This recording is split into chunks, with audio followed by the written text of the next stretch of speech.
नमस्कार। आजकेर breaking news परिवेशन करছে खबर बांगला दर्शन। संचालना करছি सुबीर कुमार। 21 शतकेर 30 दशके दुनियार एक आर्थिक व्यवस्था पुरो डामाडोल अवस्थाय छिलो। तखन एक भविष्यवाणीते पुरो पृथिवीटाके नड़िये देय। আমেরিকান ডলার ক্রমশ নিচের দিকে পড়তে থাকে আর এর মধ্যে ভারত আমেরিকার ডলারের অবস্থা খারাপ করে দেয়। এই ভবিষ্যৎবাণী কোনো জ্যোতিষী করেনি। এই ভবিষ্যৎবাণী করেন IMF, ইন্টারন্যাশনাল মানি ফান্ড, আন্তঃরাষ্ট্র মুদ্রা কোষ এই কথা বলেছিল। এদিকে আমেরিকা ট্যারিফ লাগানোর জন্য বড় পদক্ষেপ করেছিল। 24 ঘন্টার মধ্যে ভারত দ্বিতীয় পদক্ষেপ ফেলে। 30টা দেশকে নিয়ে তারা একটা নতুন ফান্ড তৈরি করেছিল। তারা ডলার দিয়ে আর কোনো কাজ করবে না। ব্যবসায়িক ব্যাপারে আমেরিকা নিজের ইচ্ছে মতো যা ইচ্ছা তাই করবে আর চীন ছোট দেশগুলোকে ধার দিয়ে তাদেরকে আঙুলে করে নাচাবে। এটা তো হতে পারে না। আমেরিকান ডলারের অবস্থা খারাপ করে দিয়েছে। একটা নয় 30টা দেশ মিলে। অন্যদিকে চীন ছোট ছোট দেশগুলোকে ঋণ দিচ্ছে, তারপর তাদের যা বলছে তাই করতে হচ্ছে। এই দুই দেশের বিবাদে মাঝখান থেকে ছোট ছোট দেশগুলো মরে যাচ্ছে। Bank from 30 countries open account with Indian banks for local currency trade. Bharat, চীন, রাশিয়া এক জায়গাতেই এসেছে। ভারত চুপচাপ নিজের কাজ করে যাচ্ছে। কি হচ্ছে কাউকেই জানতে দিচ্ছে না। এবং 30টা দেশ একত্রিত হয়ে তারা নিজেদের সিদ্ধান্তেই অটল। তারা নিজেদের কারেন্সি দিয়েই ব্যবসা করবে। ডলারের কোনো প্রয়োজন নেই তাদের। আপাতত নিজেদের কারেন্সি দিয়েই তারা ব্যবসা করবে। সারা পশ্চিমী দেশগুলোর অহংকার ভারত চূর্ণ বিচূর্ণ করে দিয়েছে। তারা ভেবেই উঠতে পারছে না মোদি কি করছে। IMF পরিষ্কার করে জানিয়ে দিয়েছে, তোমরা এইভাবে যদি চলো ডলারের দিন কিন্তু শেষ হয়ে আসছে। তবুও আমেরিকা সমস্ত দেশগুলোকে দাবিয়ে রাখার চেষ্টা করছে। সে নিজেকে ভাবছে পৃথিবীর বাদশা। ট্রাম্পের এই ঔদ্ধত্য এবং অত্যাচার কেউই সহ্য করছে না। ইন্টারন্যাশনাল মানি ফান্ড পরিষ্কার করে জানিয়ে দিয়েছে, সামনের দিনে পুরো দুনিয়ায় লোকাল কারেন্সি দিয়েই চলবে। আর ট্রাম্প যদি নিজের জায়গায় গো ধরে বসে থাকে তাহলে সে নিজেই পস্তাবে। ভারত এখন নিজেই তৈরি করছে সমস্ত কিছু। ভারতকে নেতা করে এই আর্থিক পদ্ধতি এগিয়ে চলেছে।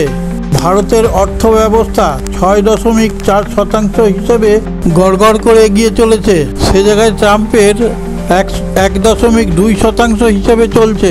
পুরো ডেভেলপমেন্ট কীভাবে হতে চলেছে তা সমস্তটাই এই ভিডিওতে দেখানো হবে। বৃহৎ দেশগুলো তারা সব সময়ের জন্য অন্যান্য দেশগুলোকে চমকাবে, সেটা কি বেশি দিন চলে নাকি?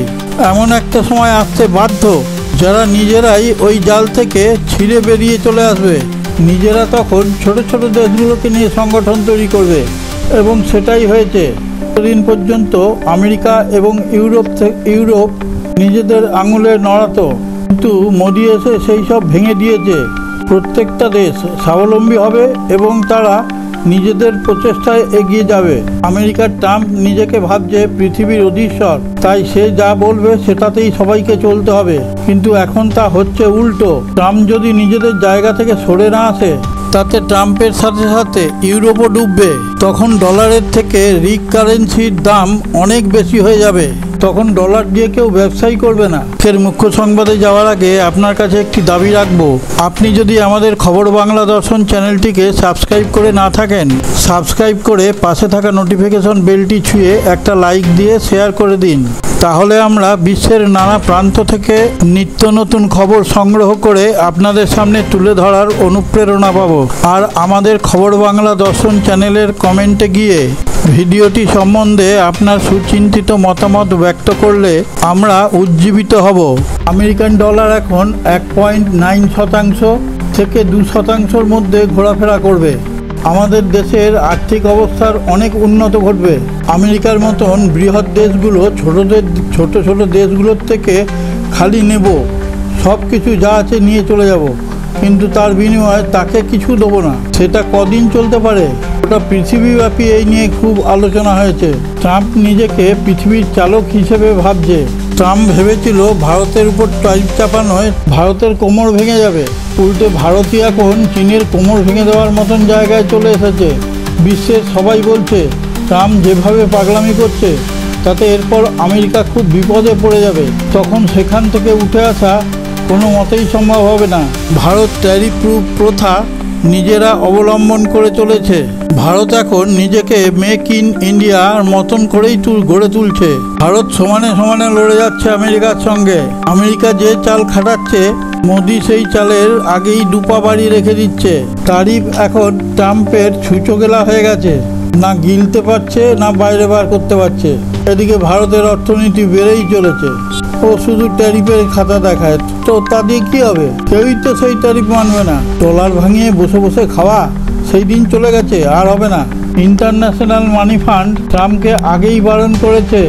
ভারত ইন্টারন্যাশনাল বাজারে তার সক্ষমতা অনেক বেশি, সেই জন্যই মোদি এখন হাসছে আর ট্রাম্প কাঁদছে।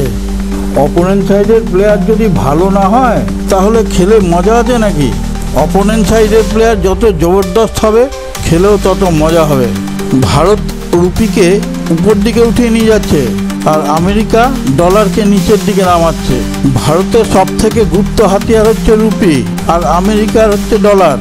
এই দুজনের সঙ্গেই তো লড়াই। আমেরিকা চাইছে রুপিকে নিচে নামাতে, আর মোদির কূটনীতি ডলারকে নামাতে। মোদি যে কূটনৈতিক চাল চলেছে তাতে ডলার এমনিই নেমে যাবে। গোটা পৃথিবীতে রাজ করবে রুপি। ডলারের উপর নির্ভরশীল হয়ে আর কেউ থাকতে চাইছে না। ডলারের পাশাপাশি রুপি যখন আসবে, তখন সমস্ত ব্যবসা বাণিজ্য রুপি দিয়েই হবে। Banks from 30 countries open account with Indian banks or local currency trades. Bharat আন্তর্জাতিকভাবে ইউপিআই তৈরি করেছে। ট্যাক্স কালেকশন ভীষণ ভালো তৈরি করেছে ভারত। জিডিপি এখন তরতর করে উপরের দিকে উঠছে। আরও একটা সুবিধা হলো ভারতের যুবক সংখ্যা প্রচুর। এবার ডলারের বদলে রুপি দিয়েই সমস্ত ব্যবসা হবে। পৃথিবীর 85% ডলারের উপর নির্ভরশীল হয়েছিল। ডলারকে বাদ দিয়ে ব্যবসা করার কথা কেউ চিন্তাই করতে পারত না, কিন্তু এখন রুপি দিয়ে ব্যবসা শুরু হয়ে গিয়েছে। আবার অন্যদিকে চীনের সঙ্গে ব্যবসাদারদের বনিবনাত হচ্ছে না। তারা অনেকেই ভারতে চলে আসতে চাইছে। ভারতকে তারা অনেক বেশি নির্ভরযোগ্য বলে মনে করছে। রাশিয়ার সঙ্গে ভারতের এখন শুধু বন্ধুত্বের জায়গায় নয়, আত্মীয়তার জায়গায়ও তৈরি হয়ে গেছে। 30টা দেশকে এক জায়গায় নিয়ে এসে লোকাল কারেন্সি দিয়ে ব্যবসা করা শুরু করেছে। এই জায়গাতে রিজার্ভ ব্যাংকের বিশাল ভূমিকা আছে। লোকাল কারেন্সি দিয়ে রিজার্ভ ব্যাংকের থ্রু দিয়ে ব্যবসা করো, তার মধ্যে আর কোনো বাধার সৃষ্টি হবে না। প্রতিটা ক্ষেত্রেই 30টা দেশে সব থেকে বেশি সুবিধে। সারে জাহাঁ সে আচ্ছা हिंदुस्तान हमारा हमारा सारे जहां से अच्छा।